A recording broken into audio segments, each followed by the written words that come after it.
Welcome to At Ease with Cooking. I'm Bonnie Kershke, host for this evening's demonstrations on Holiday Cookies and Confections Part 2. Now, it's not going to be long before we hear those sleigh bells of jolly old Saint Nick. And with the holidays comes the joy of baking all those wonderful treats for your friends and family. To help you get ready for the holidays, we're going to be demonstrating a number of recipes on cookies and confections for you this evening. And to begin with, we're going to start with a giant Christmas wreath prepared by Margot Brocky. Hi, Margot. Hi. How are you tonight? Good. Good. This is just wonderful. Would you tell us how you made this? Well, it was really easy. You just take a package of marshmallows, seeded marshmallows, and you just melt them with a cup of butter. With a cup of butter, okay. And you just stir them until they melt. And then you take it away from the heat and add a fourth of a teaspoon of vanilla. Okay. And then just add the cornflakes, stir it up, and then spoon it out in a circle. And then it looks like you've decorated with those little cinnamon candies? Yep. Oh, and you add green food coloring. Green food coloring too. Now, when you formed that out, how did you do that? Did you have to do something to keep it from sticking to you, No, or what? you just take a spoon and glob it out and start going in a circle. Okay. Now, when you would serve this, you just cut it into slices? Oh, that's great, because I've seen the tiny little ones, but I've never seen a large one like this, and it's really so very pretty and festive. And it's quick. It only took about 10 minutes. 10 minutes. Boy, that really is quick, Yeah. isn't it? Well, thank you, Margot. This is really a real treat for us, and we're going to taste that later on in the show. Okay. Great. And our next cookie recipe is going to be demonstrated by Mavis Doughton, and that's called almond bark cookies.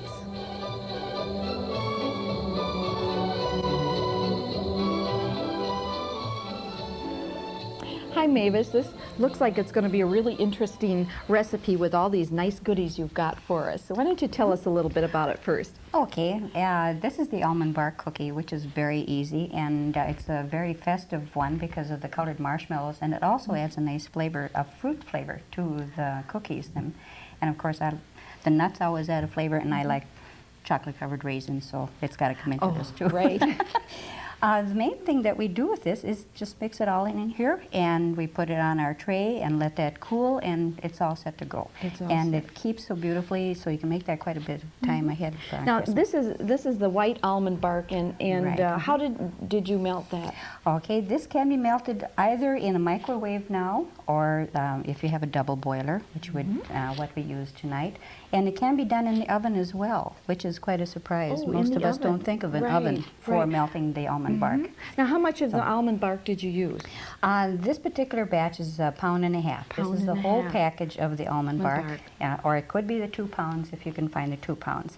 And then I've got 6 ounces of chow mein noodles that we will be putting in there.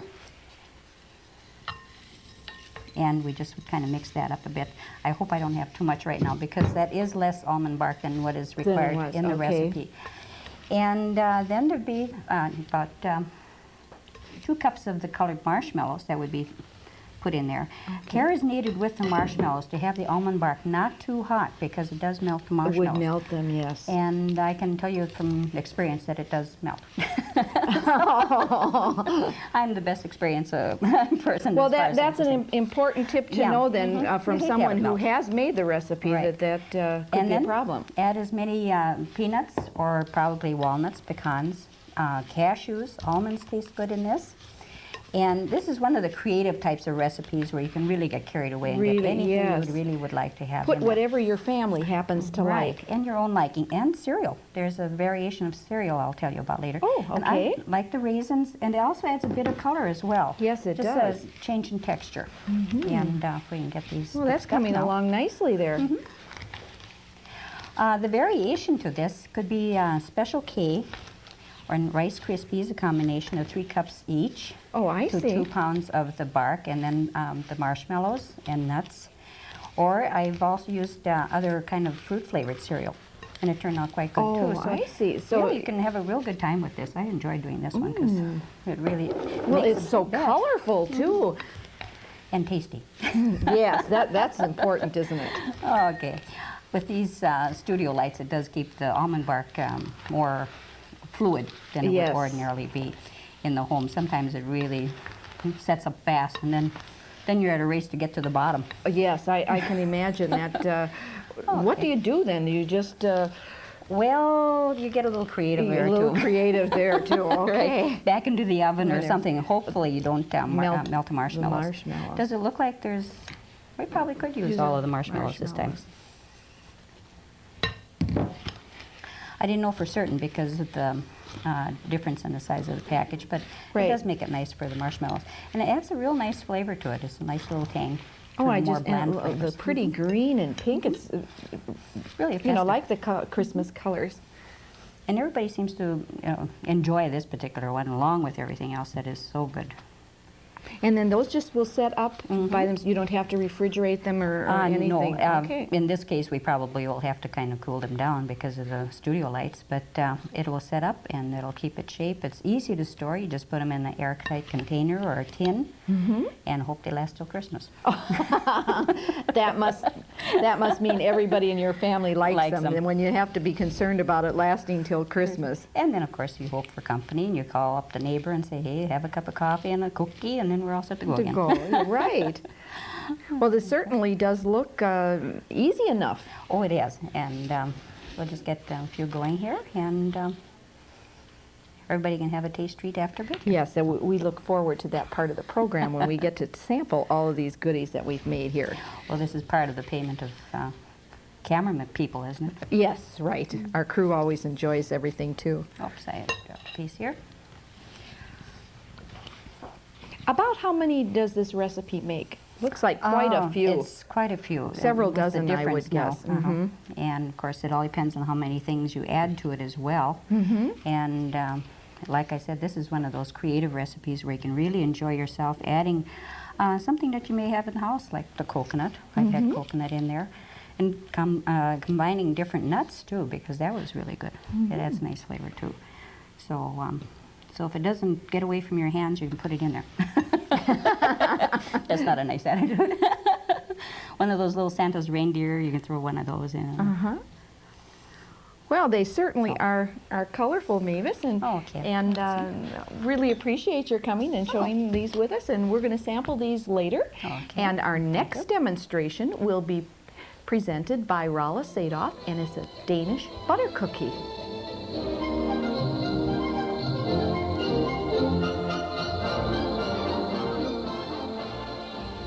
Hi, Rolla. Hi, Bonnie. Butter cookies are one of my favorites, and these look like they're going to be very, very festive with the red and the green cherries. How do you make the cookie? Well, to make the dough, you put 1 cup of butter at room temperature, 1 cup of sugar, 1 large egg, and 2 cups all-purpose flour together, and it's topped with 30 whole red or green cherries, or a mix of that amount, 15 of each color, cut in 1/2. So in a medium bowl, you beat together the butter, the sugar, the egg until it's light and fluffy. And then you add the flour, beating until blended. Okay, there's not much here. This makes 60 cookies. Oh, okay, so we're just working with a small Right, portion very here. small, and same for the cherries. Because this is a very large recipe which you can freeze and then just take out as you like for each party. Oh, great, Yeah. great. So, Now, it looks like we've got a pastry bag here. Is this right, it's a lovely pastry. and what kind of a tip is this that we have in there? Three-quarter 3/4 inch star. Oh, actually. a star tip. Yeah. Okay, now it looks like there's quite a bit of dough in There here. is quite a bit of dough. So what you do is I'll show you what to do. Okay. You can do it. Do you want to Okay, try? yeah, I'd like to try my hand at it. You just twist the top like this. Okay, twist Put it. this down on the plate, and you squeeze. Just squeeze. on the ungreased beef. Okay, okay, right. let's give that a try. I'm just going to put it down here and give it a squeeze. Oh boy, that really lovely. comes It's out perfect. very easily, doesn't it? It's wonderful. Oh, great. And it's fun to do for children too. Oh, sure. Look at the pretty little star. Mm-hmm. Boy, I'm getting good at this. You're doing a wonderful job. Now what do we do with the cherries? Just put them on top in the center. Just put them on top here and kind of Right, press and down press a little down. bit. Oh, Right. look at how pretty those are going to look. I didn't mention, but you should preheat the oven. Preheat the oven. Okay. 375 degrees before starting. So Okay. it's nice and toasty. And then how long do you cook those for? 8 to 10 minutes. 8 to 10 minutes. Well, Until the edges are a little bit golden. a little bit golden. Well, here's them before they're baked, and we have a nice tray of the finished product here. They really look wonderful. Thank you. Well, thank you so much, Rala. My pleasure. Then we're going to look forward to trying those too at the end of our show. Okay. And next, we have Sheila Feltgen, who's going to come and demonstrate butter party cookies.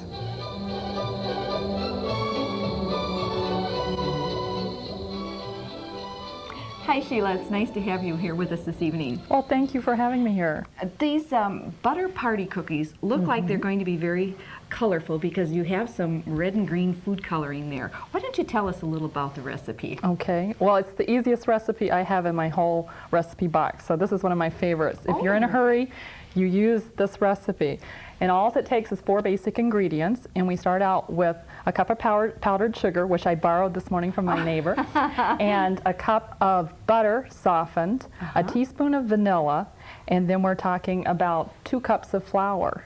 And then you just mix that right into your dough, and you'll come out with this nice buttery kind of greasy dough that you're working with.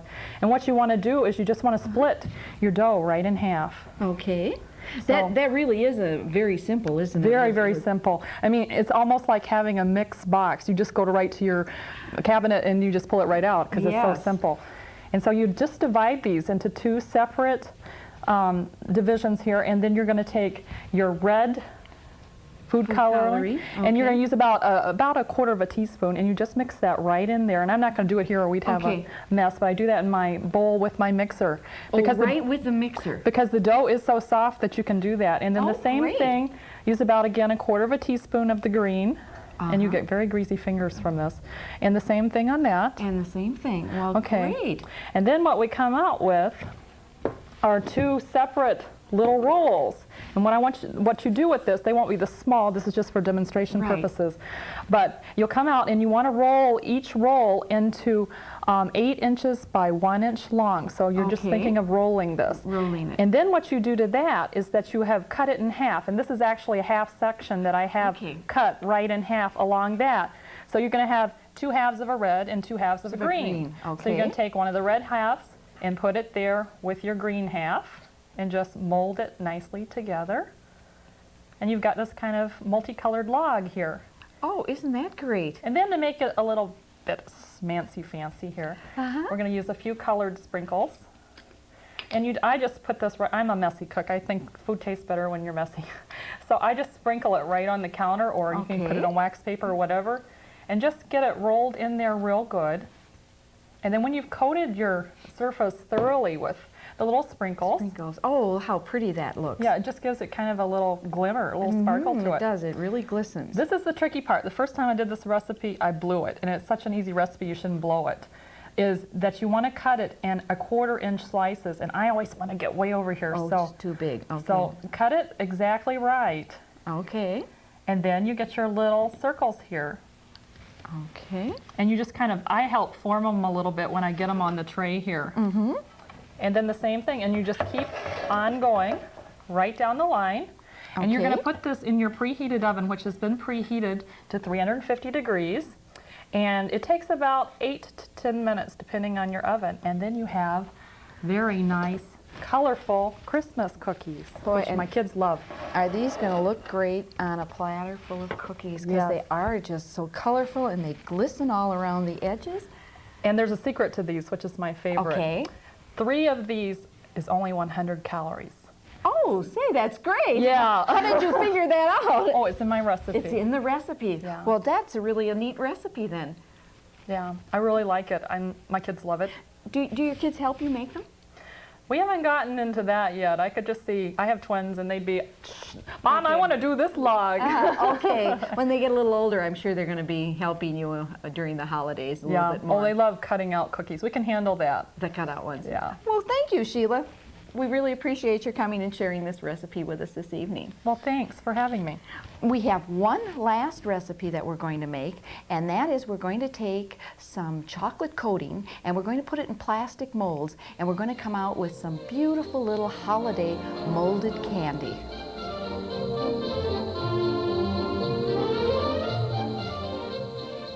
If you'd like to give your family and friends a real treat, then molded chocolate is really great for the holidays. They have these wonderful plastic clear molds, and I don't know if you can get a good close-up on this, but all of these molds are different shapes. This one has bells, this one has a Santa face, this is like a little gift, and then we have a Frosty the Snowman down on the bottom. Some of the plastic trays come with all one type of design in. This is all a stylized kind of a Christmas tree.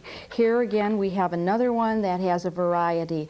So when you buy some of these molds, you get 4 or 5 different kind of molds that you can have, just such super fun with, because it's really very easy to make your own molded chocolate.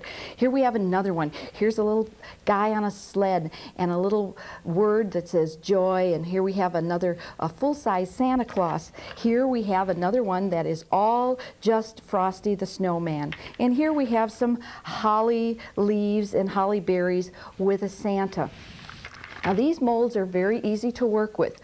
You just wash them in warm, soapy water, then rinse them off thoroughly, and take a dish towel and dry it thoroughly. What you want to do is have the mold very shiny. You don't want to have any water spots on it, because that will dull the chocolate and your chocolate will not be very shiny then. So you've dried it all off, and we're ready to start with our chocolate. Now I'm going to take one of these molds. I think I'll take this little one here with the Santa and the bells and the box and the little snowman. And what I've taken here is I've taken a double boiler, and I've taken about 1.5 inches of water, and I've checked to be sure that the top of my double boiler does not touch the water in the bottom pan. Now you set the bottom pan on the stove and you heat it just till it simmers. When it simmers, you take it off of the stove, and I like to put it on a hot pad here so it doesn't damage the counter in any way. You insert the double boiler pan and you put your chocolate coating. Now you could use real chocolate, and many of your candy stores and craft stores carry the real chocolate, but it's a little bit more tricky to work with. True chocolate has to be tempered, and it's a little bit lengthy process. These good quality chocolate coatings are excellent, and they make a fine molded chocolate. Now what I've done is I put the inner pan in top of the bottom part of the double boiler, and I've put the chocolate in. Now what you're going to do is walk away for a few minutes and let that start to melt. Come back, and then you're going to stir it all up. I don't know if we can see it. And you might have to leave it for a while because it won't all melt at the same time. But you want to be sure that you don't get the chocolate too hot. So you do want to stir it occasionally. Go away and come back in a few minutes, stir it again. When it's all melted, you want to be sure that you thoroughly stir this chocolate before you start using it to mold. Okay, we've got it nice and smooth. And I happen to like to use a small spoon to fill my molds, because then you don't get so much that goes on the outside of the mold. So I use either a long iced tea spoon, or you could use one of those old baby spoons that you don't know what to do anymore because your kids have grown up. This is a great thing. Don't get rid of it. Save it. Save it for the chocolate. That really works well in the really small little areas that you have to fill. So now I'm going to stir this again before I use it. And I'm going to take the chocolate in the spoon, and I'm going to put it in the mold. And I'm going to put some of it in this mold that's a box. Looks like a pretty present. And then what you're going to do, so you don't want to overfill. If you overfill the mold, then you will have the chocolate, as it hardens, it will come up over the sides, and then you're going to either have a kind of a messy looking little piece of chocolate, or you're going to have to trim that. So now I'm going to just tap that plastic mold on the counter, and that will level it out. And tapping it on the counter will not only level it out, but it's going to bring any air that you have worked into that that coating, when you've been stirring it, those bubbles will come up to the top. Now I'm just going to take a toothpick here, and I'm going to move a little bit of that chocolate over into this other spot here that didn't quite fill in. Tap it again. And I'll fill another mold here. I'll fill one of these Santa faces here.